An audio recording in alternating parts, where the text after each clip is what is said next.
ನಾನು ನನ್ನ ಚಾನಲ್ನಲ್ಲಿ ಅನೇಕ ವಿಡಿಯೋಗಳನ್ನ ಹಾಕಿದ್ದೀನಿ. ಅದರಲ್ಲಿ ಕೆಲವೊಂದು ವಿಡಿಯೋದಲ್ಲಿ ವ್ಯಾಯಾಮದ ಬಗ್ಗೆ ಹೇಳಿದ್ದೀನಿ.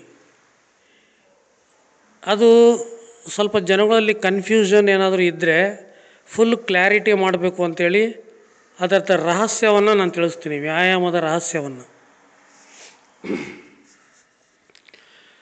ಈಗ ನಾವು ಹುಟ್ಟಿದಾಗಿಂದ ಸಾಯೋವರೆಗೂ ಶಕ್ತಿಯನ್ನು ಉತ್ಪಾದನೆ ಮಾಡಿ, ಶಕ್ತಿಯನ್ನು ಸಂಗ್ರಹಣೆ ಮಾಡಿ, ಶಕ್ತಿಯನ್ನು ಸಂರಕ್ಷಣೆ ಮಾಡಿದರೆ, ಹುಟ್ಟಿದಾಗಿಂದ ಸಾಯೋವರೆಗೂ ನಾನು ಹೇಳೋದು ಮಾಡಿದರೆ, ನಮ್ಮ ದೇಹ ಆಟೋಮ್ಯಾಟಿಕ್ಕಾಗಿ ವಜ್ರ ದೇಹ ಆಗುತ್ತೆ. ಅದಕ್ಕೆ ಯಾವುದೇ ವ್ಯಾಯಾಮದ ಅಗತ್ಯ ಇಲ್ಲ. ಸ್ವಲ್ಪ ಅರ್ಥ ಮಾಡ್ಕೊಳ್ಳಿ. ಶಕ್ತಿಯನ್ನು ನೀನು ರಕ್ಷಣೆ ಮಾಡಿದರೆ ನಿನ್ನ ದೇಹ ಆಟೋಮ್ಯಾಟಿಕ್ಕಾಗಿ ವಜ್ರ ದೇಹ ಆಗೋಗುತ್ತೆ. ನಿನ್ನ ಕಣಗಳು ಕೂಡ ವಜ್ರದ ಥರ ಆಗೋಗುತ್ತೆ. ಯಾವುದೇ ವ್ಯಾಯಾಮದ ಅಗತ್ಯವಿಲ್ಲ. ನೀನು ಶಕ್ತಿ ನಾಶ ಮಾಡಿಕೊಂಡು, ದೇಹ ಎಲ್ಲ ದುರ್ಬಲ ಮಾಡಿಕೊಂಡು, ದೇಹ ಎಲ್ಲ ಟೊಳ್ಳು ಮಾಡಿಕೊಂಡು ನೀನು ಹೋಗಿ ವ್ಯಾಯಾಮ ಮಾಡಿ ಮಾಂಸಖಂಡಗಳನ್ನು ಎಲ್ಲ ಗಟ್ಟಿ ಮಾಡಿಕೊಂಡು ನಾನು ವಜ್ರದೇಹಿ ಅಂತೇಳಿ ಅನ್ಕೊತಾ ಇದೆಯಾ. ಅದು ಸರಿಯಾ ತಪ್ಪ ನೀನೇ ಯೋಚನೆ ಮಾಡು, ಅದನ್ನು ನಾನು ಹೇಳಲ್ಲ ವಿಡಿಯೋದಲ್ಲಿ. ಆದರೆ ವ್ಯಾಯಾಮ ಮಾಡಿ ವಜ್ರದೇಹ ಮಾಡೋದು ಎಲ್ಲೂ ಇಲ್ಲ, ಎಲ್ಲೂ ಬರೆದಿಲ್ಲ, ಹಿಸ್ಟ್ರಿನಲ್ಲೇ ಇಲ್ಲ. ಈ ಭೂಮಿ ಹುಟ್ಟಿದಾಗಿಂದ ಇಲ್ಲಿವರೆಗೂ ಅದು ಯಾರು ಎಕ್ಸ್ಪೆರಿಮೆಂಟ್ ಮಾಡಿ ನೋಡಿಲ್ಲ, ಯಾರೂ ಮಾಡಿಲ್ಲ, ಅದು ಬರೋದೂ ಇಲ್ಲ. ಆದರೆ ಕೇವಲ ಶಕ್ತಿ ಸಂರಕ್ಷಣೆಯಿಂದ ದೇಹ ವಜ್ರದ ಥರ ಆಗೋಗುತ್ತೆ. ಇನ್ನೇನಕ್ಕಪ್ಪ ಬೇಕು ನಿನಗೆ ವ್ಯಾಯಾಮ? ಅದೆಲ್ಲ ನೋಡಿ, ದೇಹದ ಒಳಗಡೆ ಶಕ್ತಿಯನ್ನು ಹೆಚ್ಚು ಮಾಡಿಕೊಂಡ್ರೆ ದೇಹ ತಂತಾನೆ ಗಟ್ಟಿಯಾಗುತ್ತೆ, ವಜ್ರದ ಥರ ಆಗುತ್ತೆ. ನೀವು ಅದನ್ನು ಅರ್ಥ ಮಾಡ್ಕೋಬೇಕು. ಅಲ್ಲಿ ವ್ಯಾಯಾಮ ಮಾಡೋ ಅವಶ್ಯಕತೆ ಇಲ್ಲ. ಆದರೆ ಜನಗಳಿಗೆ ಯಾರು ಹೇಳಿದಾರೋ ಏನೋ ಗೊತ್ತಿಲ್ಲ, ಅದು ಎಲ್ಲಿ ಬರೆದಿತ್ತೋ ಏನೋ ಗೊತ್ತಿಲ್ಲ, ವ್ಯಾಯಾಮ ಮಾಡು. ಶಕ್ತಿವಂತರು ಶಕ್ತಿನ ಕಾಪಾಡ್ಕೊಳೋದಕ್ಕೆ ವ್ಯಾಯಾಮ ಮಾಡಬೇಕು. ಯಾಕಂದರೆ ಶಕ್ತಿವಂತರು ದೇಹ ದಂಡಿಸ್ಬೇಕು. ದಂಡಿಸಿದಾಗ ಮನಸ್ಸು ಶಾಂತಿ ಆಗುತ್ತೆ. ಶಕ್ತಿ ಜಾಸ್ತಿ ಆದಂಗೆಲ್ಲ ಕಾಮುಕತನ ಹೆಚ್ಚಾಗುತ್ತೆ. ಆ ಕಾಮುಕತನ ನಿಯಂತ್ರಣ ಮಾಡೋಕ್ಕೋಸ್ಕರ ದೇಹ ದಂಡಿಸ್ಬೇಕು. ದೇಹ ದಂಡಿಸಿದಾಗ ಶಕ್ತಿ ನಾಶ ಆಗೋದಿಲ್ಲ. ದೇಹನ ದಂಡಿಸ್ಲಿಲ್ಲ ಅಂದರೆ ಶಕ್ತಿ ನಾಶ ಕಾಯಂ, ಶಕ್ತಿ ನಾಶ ಆಗುತ್ತೆ. ಯಾರು ದೇಹನ ದಂಡಿಸಲ್ವೋ ಅವರು 100% ಶಕ್ತಿ ನಾಶ ಮಾಡ್ಕೊತಾರೆ. ಅದೇ ಯಾರು ದೇಹವನ್ನು ಚೆನ್ನಾಗಿ ದಂಡಿಸ್ತಾರೋ ಅವರು ಶಕ್ತಿ ನಾಶ ಮಾಡ್ಕೊಳಲ್ಲ. ಇದು ಶಕ್ತಿ ಸಂಪನ್ನರಿಗೆ, ಶಕ್ತಿವಂತರಿಗೆ ಹೇಳಿರೋ ಮಾತು. ಇದು ದುರ್ಬಲರ ಆಚರಣೆ ಮಾಡೋಂಗಿಲ್ಲ. ಶಕ್ತಿ ಇಲ್ಲದೆ ಇರೋರು ವ್ಯಾಯಾಮ ಮಾಡೋಂಗಿಲ್ಲ. ಶಕ್ತಿ ಇಲ್ಲದೆ ಇರೋರು ದುರ್ಬಲರು ವ್ಯಾಯಾಮ ಮಾಡಿದರೆ ಶಕ್ತಿಹೀನತೆ ಜಾಸ್ತಿ ಆಗುತ್ತೆ, ದುರ್ಬಲತೆ ಜಾಸ್ತಿ ಆಗುತ್ತೆ. ಅದೇ ಶಕ್ತಿವಂತರು ವ್ಯಾಯಾಮ ಮಾಡಿದರೆ ಶಕ್ತಿ ಜಾಸ್ತಿ ಆಗ್ತಾ ಹೋಗುತ್ತೆ. ಅದರ ವಿವರವಾಗಿ ನಾವು ತರಬೇತಿ ಕೊಡ್ತೀವಿ, ಎಲ್ಲ ವಿಡಿಯೋದಲ್ಲಿ ಹೇಳೋಕ್ಕಾಗಲ್ಲ. ಸುಮ್ಮನೆ ಮುಖ್ಯವಾದ ಅಂಶಗಳನ್ನು ಹೇಳ್ತಾ ಇರ್ತೀವಿ. ಅರ್ಥ ಮಾಡ್ಕೊಳ್ಳಿ. ನಮ್ಮ ದೇಹ ಆಟೋಮ್ಯಾಟಿಕ್ಕಾಗಿ ವಜ್ರದ ಥರ ಗಟ್ಟಿಯಾಗುತ್ತೆ. ಅದಕ್ಕೆ ಯಾವುದೇ ವ್ಯಾಯಾಮದ ಅಗತ್ಯವಿಲ್ಲ. ಅದಕ್ಕೆ ಏನು ಮಾಡಬೇಕು? ಶಕ್ತಿಯನ್ನು ಉತ್ಪಾದನೆ ಮತ್ತು ಶಕ್ತಿಯನ್ನು ಸಂಗ್ರಹಣೆ ಮಾಡಬೇಕು. ನೀನು ಶಕ್ತಿ ನಾಶ ಮಾಡಿಕೊಂಡು ದೇಹ ಗಟ್ಟಿ ಮಾಡೋಕ್ಕೆ ಹೋಗಬೇಡ. ವ್ಯಾಯಾಮ ಮಾಡೋದ್ರಿಂದ ಶಕ್ತಿ ಬರಲ್ಲ, ದೇಹ ಗಟ್ಟಿ ಆಗಲ್ಲ. ದುರ್ಬಲರು ವ್ಯಾಯಾಮ ಮಾಡೋದ್ರಿಂದ ಶಕ್ತಿ ಬರಲ್ಲ, ಇನ್ನೂ ಶಕ್ತಿ ಕಮ್ಮಿ ಆಗ್ತಾ ಹೋಗುತ್ತೆ. ಇಷ್ಟು ವಿಷಯ ನೀವು ಅರ್ಥ ಮಾಡ್ಕೋಬೇಕು. ಇದು ಯಾರಿಗೂ ಗೊತ್ತಿಲ್ಲ. ಶಕ್ತಿ ಇಲ್ಲದೆ ಇರೋರು ವ್ಯಾಯಾಮ ಮಾಡಿದರೆ ಶಕ್ತಿ ಕಡಿಮೆ ಆಗ್ತಾ ಹೋಗುತ್ತೆ. ಶಕ್ತಿ ಇರೋರು ವ್ಯಾಯಾಮ ಮಾಡಿದರೆ ಶಕ್ತಿ ಜಾಸ್ತಿ ಆಗ್ತಾ ಹೋಗುತ್ತೆ. ಶಕ್ತಿ ಅಂದ್ರೇನು, ಶಕ್ತಿ ಜಾಸ್ತಿ ಅಂದ್ರೇನು, ಶಕ್ತಿ ಕಡಿಮೆ ಅಂದ್ರೇನು, ಅದೆಲ್ಲ ನೀವು ನಮ್ಮ ಕೇಂದ್ರಕ್ಕೆ ಬಂದು ತರಬೇತಿ ತಗೋಬೇಕು. ಇಲ್ಲ ನಿಮ್ಮ ಹತ್ತಿರದಲ್ಲಿ ಯಾರಾದರೂ ಗುರುಗಳಿದ್ದರೆ ಅವ್ರ ಹತ್ರ ಹೋಗಿ ಕೇಳಿ ತರಬೇತಿ ಪಡಿಬೇಕು. ಶಕ್ತಿ ಬಗ್ಗೆ ತಿಳ್ಕೋಬೇಕು. ಏನು ಮಾಡಿದರೆ ಶಕ್ತಿ ಬರುತ್ತೆ, ಏನು ಮಾಡಿದರೆ ಶಕ್ತಿ ನಾಶ ಆಗುತ್ತೆ ಅಂತ ತಿಳ್ಕೊಳೋದಕ್ಕೆ ವಿವೇಕ ಅಂತ ಕರೀತಾರೆ. ವಿವೇಕ ಇರಬೇಕು ಎಲ್ಲರಿಗೂ, ವಿವೇಕತನ ಬೇಕು. ಅವಿವೇಕಿಗಳಾಗಬಾರ್ದು, ವಿವೇಕತನ ಬೇಕು. ವ್ಯಾಯಾಮ ಮಾಡಿದರೆ ಏನು ಉಪಯೋಗ, ಮಾಡದೇ ಇದ್ದರೆ ಏನು ಉಪಯೋಗ? ದೇಹ ಗಟ್ಟಿಯಾದರೆ ಏನು ಉಪಯೋಗ, ದೇಹ ಟೊಳ್ಳಾದರೆ ಏನು ಉಪಯೋಗ? ಇದೆಲ್ಲ ನೀವು ಗುರುಗಳಿಂದ ತರಬೇತಿ ಪಡೆದು ಮಾರ್ಗದರ್ಶನ ಪಡೆದು ಮಾಡಬೇಕು. ದೇಹ ಅನೇಕ ಯಂತ್ರಗಳಿಂದ ಮಾಡಲ್ಪಟ್ಟಿದೆ. ಯಾವುದೇ ಯಂತ್ರ ಡ್ಯಾಮೇಜ್ ಮಾಡಬೇಡ್ರಿ. ನೂರಾರು ಯಂತ್ರಗಳು ದೇಹದಲ್ಲಿ ಕೆಲಸ ಮಾಡ್ತಾಯಿದ್ದಾವೆ ಆಟೋಮೆಟಿಕ್ಕಾಗಿ. ಅವನ್ನ ಡ್ಯಾಮೇಜ್ ಮಾಡಬೇಡ್ರಿ. ಆ ಮಿಷಿನರೀಸ್ಗಳೆಲ್ಲ ಕೆಲಸ ಮಾಡೋದಕ್ಕೆ ಬಿಡಿ, ಅದನ್ನು ಡ್ಯಾಮೇಜ್ ಮಾಡಬೇಡಿ. ನನಗನ್ನಿಸುತ್ತೆ, ನಾನು ಭಾಳಷ್ಟು ವೀಡಿಯೋ ಮಾಡಿದ್ದೀನಿ ವ್ಯಾಯಾಮದ ಬಗ್ಗೆ, ನಿಮಗಿರ್ತಕ್ಕಂಥ ಡೌಟ್ಸ್ ಎಲ್ಲ ಕ್ಲಿಯರ್ ಆಗಿದೆ ಅಂತ ಅನಿಸುತ್ತೆ. ಹಂಗಂತ ತಿಳ್ಕೊಂಡು ನಾನು ಈ ವಿಡಿಯೋನ ಇಲ್ಲಿಗೆ ಮುಗಿಸ್ತಾಯಿದ್ದೀನಿ. ಭಾಳಷ್ಟು ಜನಕ್ಕೆ ಕನ್ಫ್ಯೂಷನ್ ಇದೆ, ಪೂರ್ವಜನ್ಮ ಅಂದ್ರೇನು, ಪುನರ್ಜನ್ಮ ಅಂದ್ರೇನು ಅಂತ. ಅವರು ಸುಮಾರು ನಾವು ಈ ಪ್ರಪಂಚ ಎಲ್ಲ ಸುತ್ತಾಡಿ ನೋಡಿ ಕೇಳಿದಾಗ ಒಬ್ಬೊಬ್ಬರಲ್ಲಿ ಒಂದೊಂದು ಅಭಿಪ್ರಾಯ ಇದೆ, ನೂರಾರು ಅಭಿಪ್ರಾಯಗಳಿದ್ದಾವೆ. ಅವೆಲ್ಲ ಇರಲಿ, ಇದು ನಮ್ಮ ಅಭಿಪ್ರಾಯ.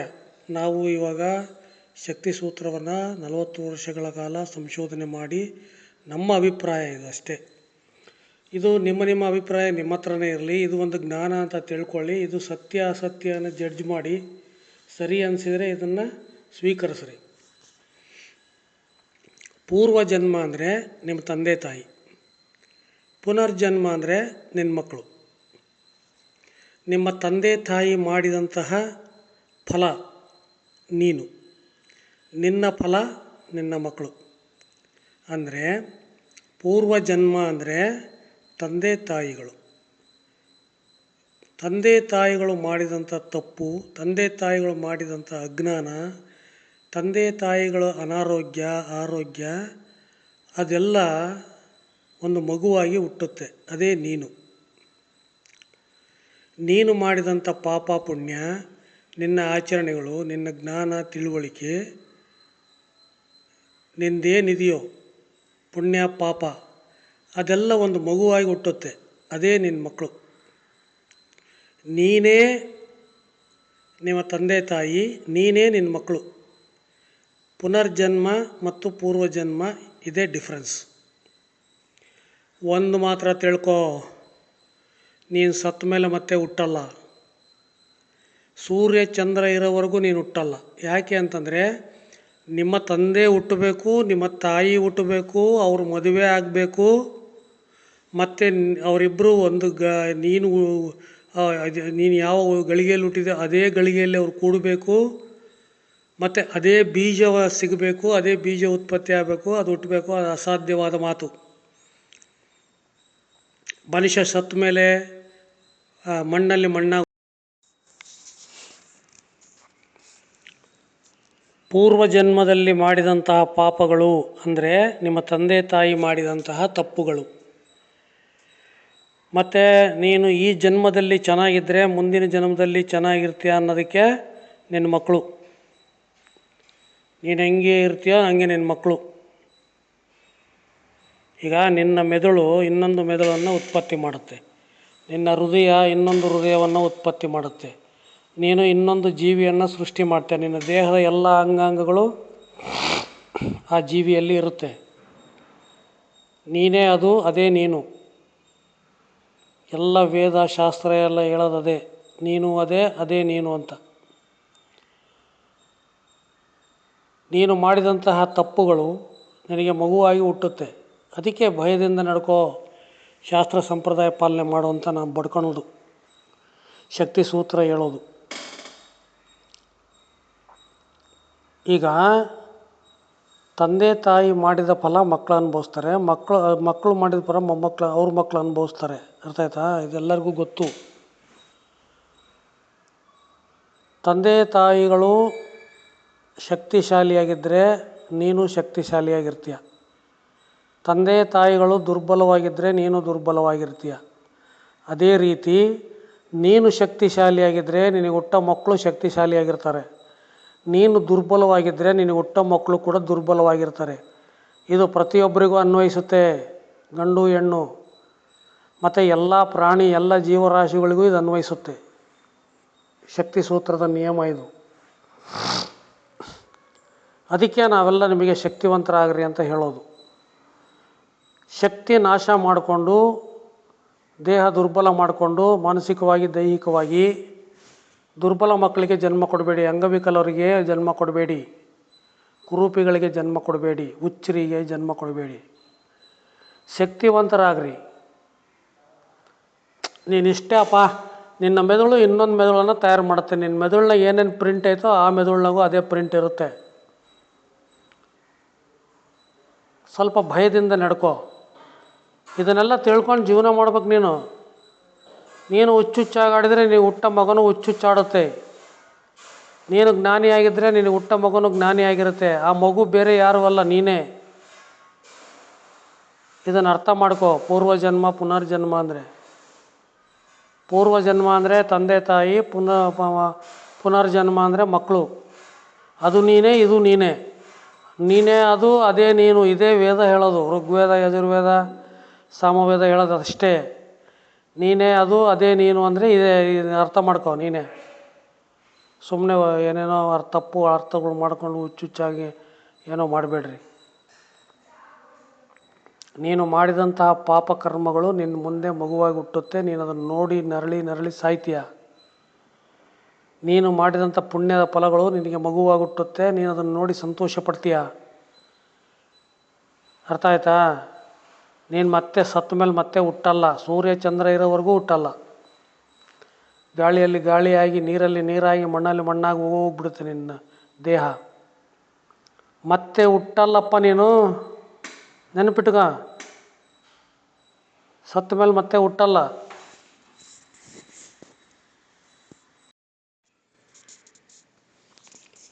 ಪ್ರತಿಯೊಬ್ಬರು ಮಾಡಬೇಕಾಗಿರೋ ಮುಖ್ಯ ಕರ್ತವ್ಯ ಏನು ಅಂದರೆ, ವಿವೇಕ ಎಂಬ ಖಡ್ಗವನ್ನು ನಿಮ್ಮ ಬಳಿಯೇ ಇಟ್ಕೊಳ್ಳಬೇಕು. ವಿವೇಕ ಅಂದರೆ ಅರಿವೇ ವಿವೇಕ. ವಿವೇಕ ಅದು ಪ್ರತಿಯೊಬ್ಬರಲ್ಲೂ ಅಡಗಿದೆ. ವಿವೇಕ ಅಂದರೆ ಯಾವುದು ಒಳ್ಳೆಯದು ಯಾವುದು ಕೆಟ್ಟದ್ದು ಅನ್ನುವುದರ ಸ್ಪಷ್ಟ ಜ್ಞಾನ. ಯಾವುದರಿಂದ ಶಕ್ತಿ ನಾಶ ಆಗುತ್ತೆ, ಯಾವುದರಿಂದ ಶಕ್ತಿ ಉತ್ಪಾದನೆ ಆಗುತ್ತೆ, ಸಂಗ್ರಹಣೆ ಸಂರಕ್ಷಣೆ ಆಗುತ್ತೆ ಅನ್ನೋದರ ಬಗ್ಗೆ ಸ್ಪಷ್ಟವಾದ ಜ್ಞಾನ. ಅದಕ್ಕೆ ವಿವೇಕ ಅಂತ ಕರೀತಾರೆ. ನಮ್ಮಲ್ಲಿ ಅಪಾರವಾದ ಶಕ್ತಿ ಇದೆ.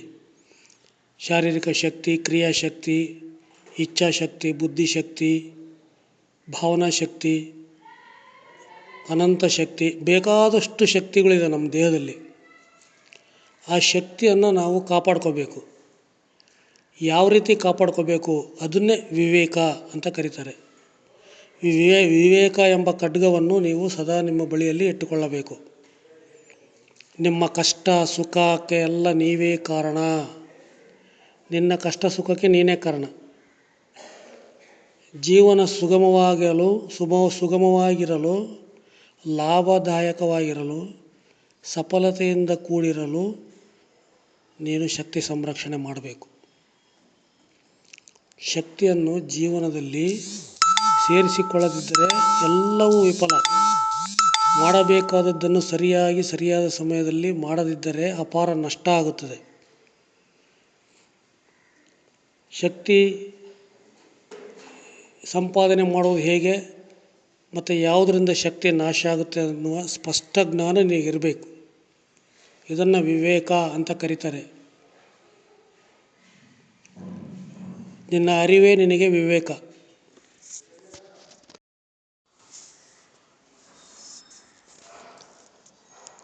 ನೀವೆಲ್ಲ ಅನೇಕ ಸಭೆ ಸಮಾರಂಭಗಳನ್ನ ನೋಡಿದ್ದೀರ. ಆದರೆ ಆ ಸಭೆ ಸಮಾರಂಭಗಳಲ್ಲಿ ಮಾತಾಡೋರಿಗೆ ಒಂದು ಚಾಲೆಂಜಿಂಗ್ ಎದುರಾಗುತ್ತೆ. ಅದೇನು ಅಂದರೆ, ನಮ್ಮ ವೇದಿಕೆಯ ಮೇಲೆ ಜ್ಞಾನಿಗಳು, ಮಹಾಜ್ಞಾನಿಗಳು, ಪಂಡಿತರು ಕೂತ್ಕೊಂಡಿರ್ತಾರೆ. ಅದೇ ವೇದಿಕೆಯ ಮುಂಭಾಗದಲ್ಲಿ ಸಾಮಾನ್ಯ ಜನರು ಕೂತ್ಕೊಂಡಿರ್ತಾರೆ. ಈಗ ಯಾವುದೋ ಒಂದು ಭಾಳ ವಿಶೇಷವಾದ ಜ್ಞಾನದಿಂದ ಕೂಡಿದ ಒಂದು ವಿಷಯದ ಬಗ್ಗೆ ಮಾತಾಡೋ ಸಂದರ್ಭ ಬರುತ್ತೆ. ಜನಸಾಮಾನ್ಯರಿಗೆ ಅರ್ಥ ಆಗಂಗೆ ಮಾತಾಡಿದರೆ ನಮಸ್ತೆ ಜನಸಾಮಾನ್ಯರಿಗೆ ಅರ್ಥ ಆಗಂಗೆ ಮಾತಾಡಿದರೆ ವೇದಿಕೆ ಮೇಲೆ ಕುಂತಿರೋರಿಗೆ ಇಷ್ಟ ಆಗಲ್ಲ. ವೇದಿಕೆ ಮೇಲೆ ಕುಂತಿರೋರಿಗೆ ಅರ್ಥ ಆಗಂಗೆ ಮಾತಾಡಿದರೆ ಜನಸಾಮಾನ್ಯರಿಗೆ ಅರ್ಥ ಆಗಲ್ಲ. ಆದರೆ ನಾವು ಬಹಳಷ್ಟು ಕಾರ್ಯಕ್ರಮಗಳನ್ನು ನೋಡಿದ್ದೀವಿ. ಉದಾಹರಣೆ, ಮೊನ್ನೆ ಒಂದು ಕಾರ್ಯಕ್ರಮಕ್ಕೆ ಹೋಗಿದ್ದೆ. ಅಲ್ಲಿ 100 ಜನ ಸ್ವಾಮೀಜಿಗಳು ಕಾವಿ ಬಟ್ಟೆ ಹಾಕ್ಕೊಂಡು ಬಂದಿದ್ದರು. ಅದು ಒಂದು ದೊಡ್ಡ ಒಂದು ಸಭೆ ಸಮಾರಂಭ, ಆಧ್ಯಾತ್ಮದ ಬಗ್ಗೆ ಒಂದು ದೊಡ್ಡ ಒಂದು ಚಿಂತನೆ. ಅಲ್ಲಿ ಸಾವಿರಾರು ಜನ ಸಾಮಾನ್ಯ ಮನುಷ್ಯರು ಬಂದು ಕೂತ್ಕೊಂಡಿದ್ದರು. ವೇದಿಕೆ ಮೇಲೆ 100 ಜನ ಗುರುಗಳಿದ್ದರು. ಅವರೆಲ್ಲರೂ ಅಧ್ಯಕ್ಷರು ಬಂದು ಅಲ್ಲಿ ನಿಂತ್ಕೊಂಡು ಮಾತಾಡಿದಾಗ ಅವರಿಗೆ ಈ ಒಂದು ಚಾಲೆಂಜಿಂಗ್ ಎದುರಾಯಿತು. ಈಗ ಯಾರಿಗೆ ಅರ್ಥ ಆಗಂಗೆ ಮಾತಾಡಬೇಕು ಅಂತ. ವೇದಿಕೆ ಮೇಲೆ 99 ಜನ ಗುರುಗಳಿದ್ದಾರೆ. ಅವರಿಗೆ ಅರ್ಥ ಆಗಂಗೆ ಮಾತಾಡಿದರೆ ಓ ಮಹಾಜ್ಞಾನಿಗಳಪ್ಪ ಗುರುಗಳಪ್ಪ ಅಂತ ಅವರಿಗೆ ಸ್ವೀಕರಿಸ್ತಾರೆ. ಅದೇ ಈ ಜನಸಾಮಾನ್ಯರಿಗೆ ಅದು ಅರ್ಥ ಆಗಲ್ಲ. ಯಾಕಂದರೆ ಅವರು 5 ವರ್ಷಗಳ ಕಾಲ ವೇದ ಶಾಸ್ತ್ರ ಎಲ್ಲ ಓದಿರ್ತಾರೆ. ಅವರ ಜ್ಞಾನವೇ ಬೇರೆ ಇರುತ್ತೆ. ಈ ಸಾಮಾನ್ಯ ಜನಗಳಿಗೆ ಒಂದು ಅರ್ಥ ಮಾಡಿಸ್ಬೇಕು ಅಂತ ಅವರು ಹೇಳಕ್ಕೆ ಹೋಗ್ತಾರೆ. ಹೇಳಿದರೆ ಸಾಮಾನ್ಯ ಜನಗಳಿಗೆ ಅರ್ಥ ಆಗುತ್ತೆ. ಆದರೆ ವೇದಿಕೆ ಮೇಲೆ ಕುಂತಿರೋರಿಗೆ ಅಷ್ಟು ಇಷ್ಟ ಆಗಲ್ಲ. ನಾವು ಅಂದ್ಕೊಂಡ ಮಟ್ಟದಲ್ಲಿ ಇವರು ಇಲ್ಲ ಅಂತ ಅವ್ರನ್ನ ಅಂಡರ್ ಎಸ್ಟಿಮೇಟ್ ಮಾಡ್ತಾರೆ. ಈ ಒಂದು ತಪ್ಪು ಅಭಿಪ್ರಾಯಗಳು ಎಲ್ಲ ಕಡೆ ಇದೆ. ಎಲ್ಲ ಕಡೆ ಈ ಒಂದು ಸಮಸ್ಯೆ ಇದೆ. ಅದಕ್ಕೋಸ್ಕರ ನಾನು ನಿಮಗೇನು ಹೇಳೋದಂದರೆ, ಒಬ್ಬ ಶ್ರೇಷ್ಠ ವ್ಯಕ್ತಿನ ಕರೆಸಿ ಅವನ್ನ ವೇದಿಕೆ ಮೇಲೆ ನಿಲ್ಲಿಸಿ ಜನಸಾಮಾನ್ಯರಿಗೆ ಉಪದೇಶ ಮಾಡೋಕ್ಕೆ, ಮಾರ್ಗದರ್ಶನ ಮಾಡೋಕ್ಕೆ ಅಥವಾ ಅವನ ಚಿಂತನೆಗಳನ್ನು ಶೇರ್ ಮಾಡೋದಕ್ಕೆ ಹೇಳಿದಾಗ ಜನಸಾಮಾನ್ಯರಿಗೆ ಅರ್ಥ ಆಗಂಗೆ ಮಾತಾಡ್ರಿ. ಜನಸಾಮಾನ್ಯರ ಮನಸ್ಸಿನಲ್ಲಿರ್ತಕ್ಕಂಥ ಸಮಸ್ಯೆಗಳು ನಿವಾರಣೆ ಆಗುವಂತಹ ಮಾತಾಡ್ರಿ. ಸಮಸ್ಯೆಯವರಿಗೆ ನಿಮ್ಮ ಮಾತು ಔಷಧ ಆಗಬೇಕು. ಅವ್ರ ಸಮಸ್ಯೆಗಳು ಬಗೆಹರಿಬೇಕು. ಮನಸ್ಸಿನ ಒಂದು ಕಿರಿಕಿರಿ ಬಗೆಹರಿಬೇಕು. ಅಲ್ಲಿ ಬಂದು ಕೂತಿರ್ತಾರೆ, ಯಾಕನ ಬಂದು ಅನ್ನಂಗಾಗುತ್ತೆ. ಆ ಥರ ಮಾತಾಡಬೇಡ್ರಿ. ಜನಸಾಮಾನ್ಯರು ದೊಡ್ಡವ್ರು ಏನೋ ಹೇಳ್ತಾರೆ ಅಂತೇಳಿ ಬಂದು ಕೂತಿರ್ತಾರೆ. ಅವ್ರಿಗೆ ಅರ್ಥ ಆಗಂಗೆ ಮಾತಾಡಿ. ಆ ಪ್ರಸಂಗ, ಆ ವಿಚಾರ, ಆ ಜನಗಳು ಮನಸ್ಸಿನಲ್ಲಿರ್ತಕ್ಕಂಥ ಆ ವಿಚಾರದ ಬಗ್ಗೆ ಅಭಿಪ್ರಾಯ ಎಲ್ಲ ತಿಳ್ಕೊಂಡು ಮಾತಾಡ್ರಿ. ಇದುವರೆಗೂ ಬರ್ತಾರೆ, ದೊಡ್ಡ ಮಾತುಗಳಾಡ್ತಾರೆ, ಹೋಗ್ತಾರೆ. ಜನಸಾಮಾನ್ಯರಿಗೆ ಅರ್ಥನೇ ಆಗ್ತಾಯಿಲ್ಲ. ಇದು ನನ್ನ ಒಂದು ಅಬ್ಸರ್ವೇಷನ್ನು, ಇದೊಂದು ನನ್ನ ಅಭಿಪ್ರಾಯ, ಇದೊಂದು ನನ್ನ ಮನವಿ.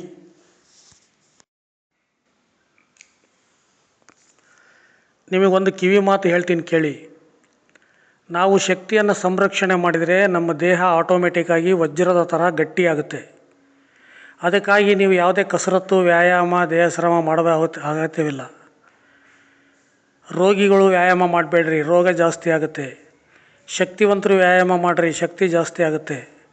ಬಟ್ ಏನೇ ಮಾಡಿದ್ರೂ ನೀವು ಗುರುಗಳ ಮಾರ್ಗದರ್ಶನದಲ್ಲಿ ಮಾಡಬೇಕು. ಆಚಾರ ವಿಚಾರಗಳನ್ನು, ನಡೆನುಡಿಗಳನ್ನು ಪಾಲನೆ ಮಾಡಬೇಕು. ಅಲ್ಲಿರ್ತಕ್ಕಂಥ ಆಚರಣೆಗಳು ಏನಿದಾವೋ ಅದನ್ನು ಚಾಚು ತಪ್ಪದೆ ಪಾಲನೆ ಮಾಡಬೇಕು.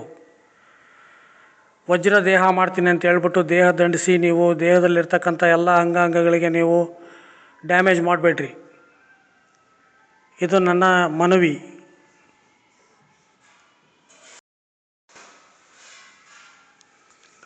ನೀವುಗಳು ಯಾವುದೇ ಒಂದು ವಿಷಯವನ್ನು ಸಂಪೂರ್ಣವಾಗಿ ತಿಳ್ಕೊಂಡಿಲ್ಲ ಅಂದರೆ ಅದರಿಂದ ತುಂಬ ಅನಾಹುತಗಳಾಗ್ತವೆ. ಯಾವುದಾದ್ರೂ ವಿಷಯನ ಡೀಪಾಗಿ ಆಳವಾಗಿ ತಿಳ್ಕೊಳ್ಳಿ. ಸುಮ್ಮನೆ ಸ್ವಲ್ಪ ತಿಳ್ಕೊಂಡು ಜೀವನ ಮಾಡಬೇಡ್ರಿ. ಅದರಿಂದ ತುಂಬ ಅಪಾಯ ಇದೆ. ವಿಷಯವನ್ನು ಕ್ಲೀನಾಗಿ ಅರ್ಥ ಮಾಡ್ಕೊಳ್ಳಿ. ವಿದ್ಯೆ ಅಂದ್ರೇನು, ವಿದ್ಯಾವಂತ ಅಂದ್ರೇನು, ವಿದ್ಯಾಭ್ಯಾಸ ಅಂದ್ರೇನು, ಜ್ಞಾನ ಅಂದ್ರೇನು, ಶಿಕ್ಷಣ ಅಂದ್ರೇನು ಸ್ವಲ್ಪ ಚೆನ್ನಾಗಿ ವಿವರವಾಗಿ ತಿಳ್ಕೊಳ್ರಿ. ಸ್ವಲ್ಪನೇ ತಿಳ್ಕೊಬೇಡ್ರಿ.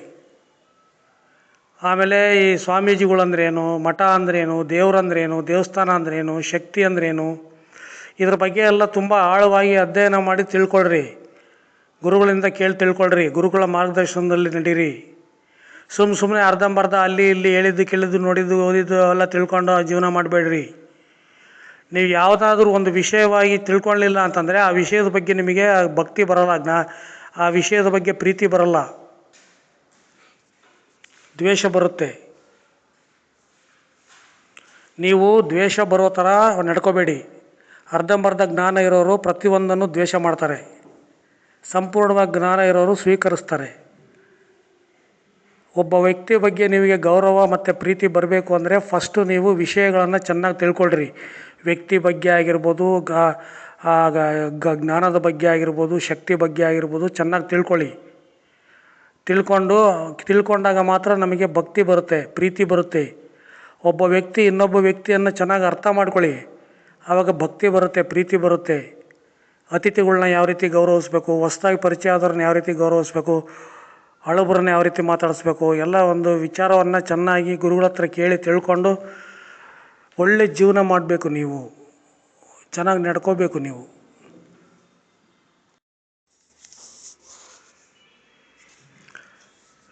ಈಗ ನೀವು ಬೆಚ್ಚನೆ ಪ್ರದೇಶಕ್ಕೆ, ಬಿಸಿಯಾದ ಪ್ರದೇಶಕ್ಕೆ ಹೋದಾಗ ನಿಮ್ಮ ದೇಹ ತಂಪಾಗಬೇಕು, ಮತ್ತು ತಂಪಾದ ಪ್ರದೇಶಕ್ಕೆ ಹೋದಾಗ ನಿಮ್ಮ ದೇಹ ಬಿಸಿ ಆಗಬೇಕು. ಆಗ ನಿನ್ನಲ್ಲಿ ಶಕ್ತಿ ಇದೆ ಅಂತ ಅರ್ಥ. ನೀನು ತಂಪಾದ ಪ್ರದೇಶಕ್ಕೆ ಹೋದಾಗ ಇನ್ನೂ ಹೆಚ್ಚು ತಂಪಾದರೆ ನಿನ್ನಲ್ಲಿ ಶಕ್ತಿ ಇಲ್ಲ ಅಂತ ಅರ್ಥ. ಅಥವಾ ಬಿಸಿಯಾದ ಪ್ರದೇಶಕ್ಕೆ ಹೋದಾಗ ಇನ್ನೂ ಬಿಸಿ ಆದರೆ ನಿನ್ನಲ್ಲಿ ಶಕ್ತಿ ಇಲ್ಲ ಅಂತ ಅರ್ಥ.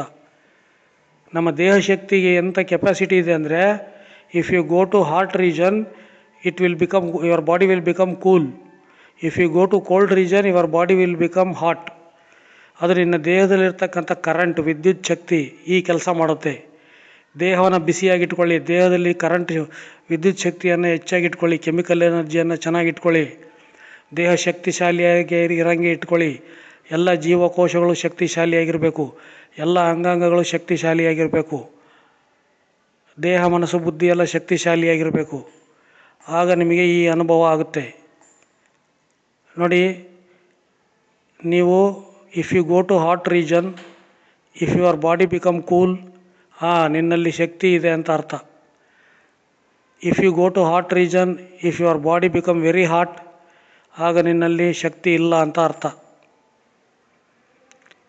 If you go to cold region if you feel that your body is hot, then you think that your body is having more physical energy and mental energy. ನೀನು ತಂಪಾದ ಪ್ರದೇಶಕ್ಕೆ ಹೋದಾಗ ಹೆಚ್ಚು ನಿನ್ನ ಬಾಡಿ ತಂಪಾದರೆ ಆಗ ನಿನ್ನಲ್ಲಿ ಶಕ್ತಿ ಇಲ್ಲ ಅಂತ ತಿಳ್ಕೊ. ಇವನ್ನೆಲ್ಲ ಗುರುಗಳಿಂದ ಕೇಳಿ ತಿಳ್ಕೊಬೇಕು, ತಿಳ್ಕೊಂಡು ಜೀವನ ಮಾಡಬೇಕು. ಈ ಥರ 100 ಪಾಯಿಂಟ್ಸ್ ಇದ್ದಾವೆ. ಎಲ್ಲ ಗುರುಗಳಿಂದ ಕೇಳಿ ತಿಳ್ಕೊಳ್ಳಿ, ಜೀವನಕ್ಕೆ ಬೇಕಾದಂಥ ಅಂಶಗಳು, ಜ್ಞಾನಗಳನ್ನು ತಿಳ್ಕೊಳ್ಳಿ.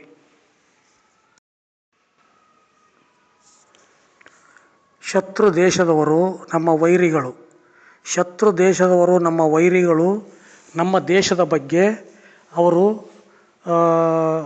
ಪರೀಕ್ಷೆ ಮಾಡ್ತಾ ಇರ್ತಾರೆ, ಟೆಸ್ಟ್ ಮಾಡ್ತಾ ಇರ್ತಾರೆ, ಚೆಕ್ಕಿಂಗ್ ಮಾಡ್ತಾ ಇರ್ತಾರೆ.